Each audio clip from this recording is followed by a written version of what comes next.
This is Kite Cutter TV with another presentation.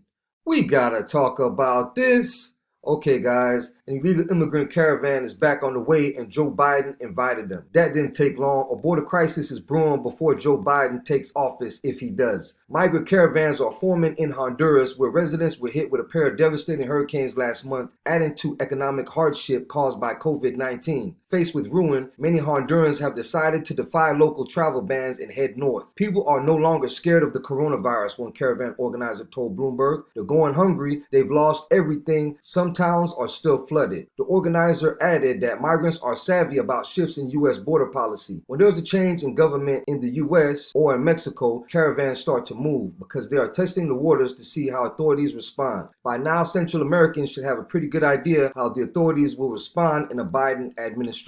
And not just because smugglers called coyotes keep migrants well informed in hopes of profiting off their desperation. During the presidential campaign, Biden promised to reverse President Trump's strict immigration and border policies, which together with emergency travel restrictions because of the pandemic, helped drive illegal immigration levels to historic lows after a surge last spring. Numbers are once again increasing as conditions deteriorate in Central America. Specifically, Biden has said he will stop construction on the border wall, reinstate DACA, boost the numbers of refugees, and make it easier for migrants to claim asylum. On asylum seekers, Biden has promised to end Team Trump's Remain in Mexico program, or the MPP, which requires Central Americans seeking asylum in the United States to wait in Mexico while their cases are adjudicated. The goal of the program is to prevent asylum seekers from absconding before their court date. So basically, if Biden does win and does take office, you can expect illegal immigration and all of these migrant caravans to go through the roof, because they know that Biden is going to be soft on immigration, and not only immigration, it's primarily what we're speaking about is illegal immigration and people that don't want to go to the port of entry and cross the border the right way. They want to skip the line and jump the queue. And especially now because they know Biden, if Biden does actually win and he's going to get in office, watch out, guys.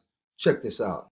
About 70,000 people were apprehended crossing the southern border illegally. So let's go back to Grady Trimble. He is at the border wall in Arizona. The question is, Grady, is the border crisis coming back?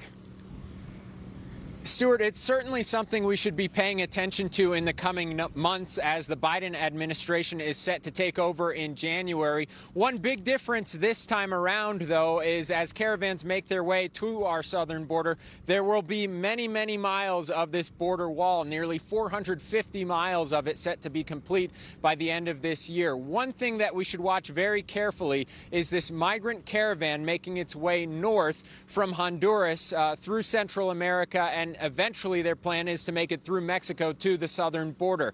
That is something that is caused in part by hurricanes that they've experienced down there this year, the economic downturn from the pandemic, but also many immigration hardliners are suggesting it could be because of the Biden administration, which is going to take over and, as we know, be much more lenient on immigration. Here is Customs and Border Protection Acting Commissioner Mark Meadows this morning.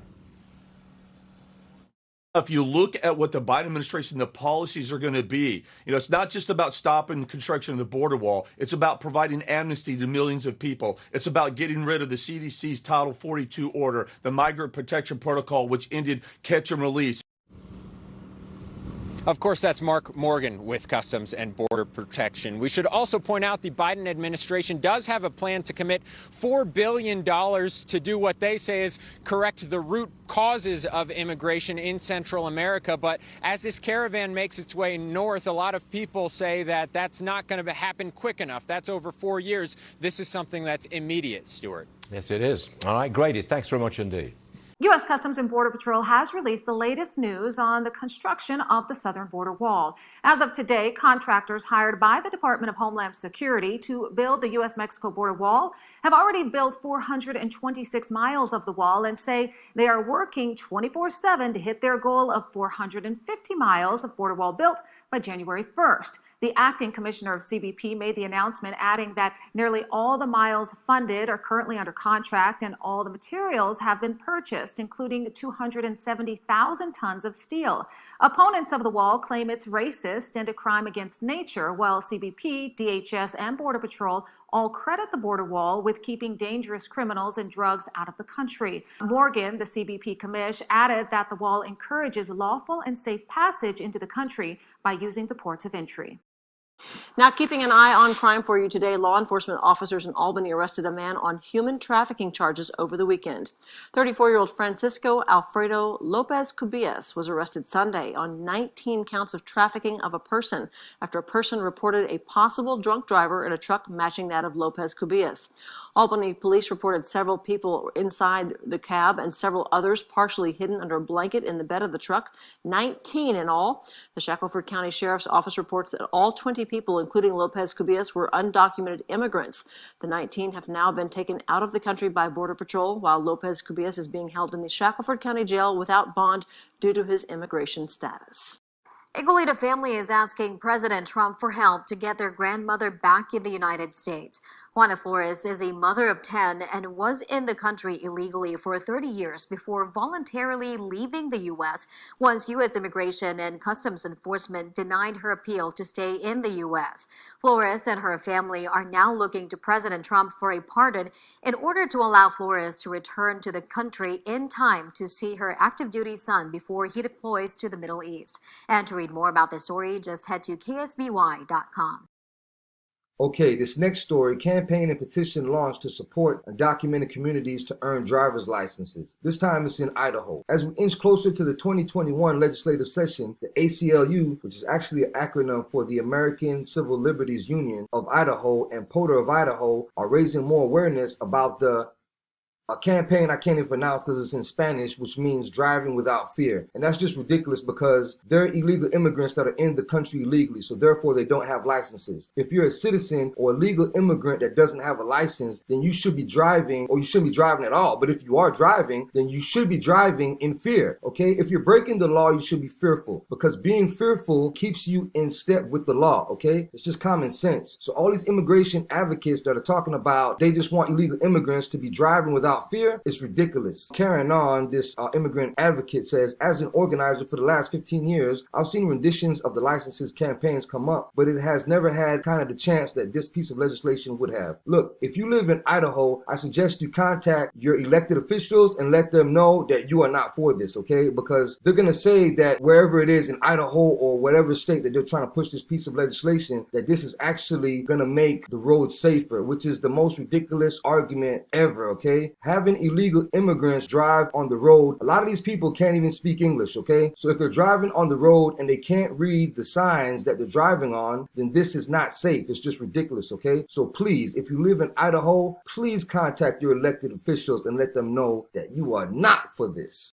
At the risk of sounding redundant, undocumented immigrants in Virginia can start getting driving credentials next month. Here's how it works. Starting next month, some undocumented immigrants in Virginia will be able to apply for temporary driving credentials. Once again, if you live in Virginia and you're against this, contact your elected officials. This is getting out of hand. We're starting to lose, guys. The change comes from a bill the newly Democratic General Assembly passed earlier this year and establishes what the state is calling driver privileges card. Now, what this is actually an incentive for illegal immigrants to move to your state, okay? You're actually a sanctuary state that's enabling illegal immigrants to come to your state and ruin your state. That's what's actually happening. It will make Virginia the 16th state to allow non-citizens to lawfully drive, as well as the District of Columbia and Puerto Rico. About 300,000 people in the Commonwealth are estimated to qualify. The ability to drive and to live your daily life and to be able to go to work, take your kids to school without additional stress, worry, and fear will be tremendously life-changing. You see, they say the same thing.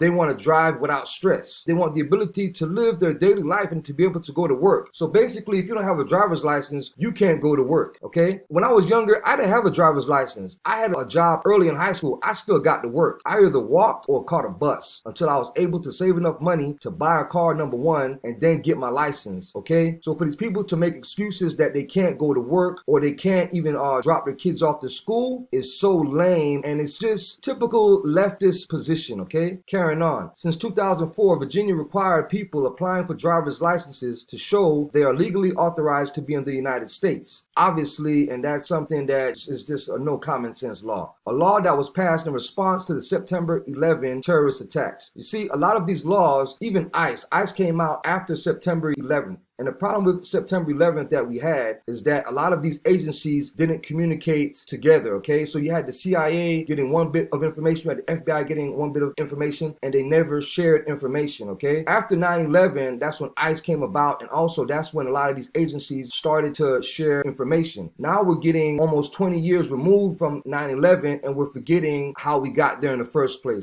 Thanks for watching. Like, share, and subscribe. Till next time, God bless. Peace.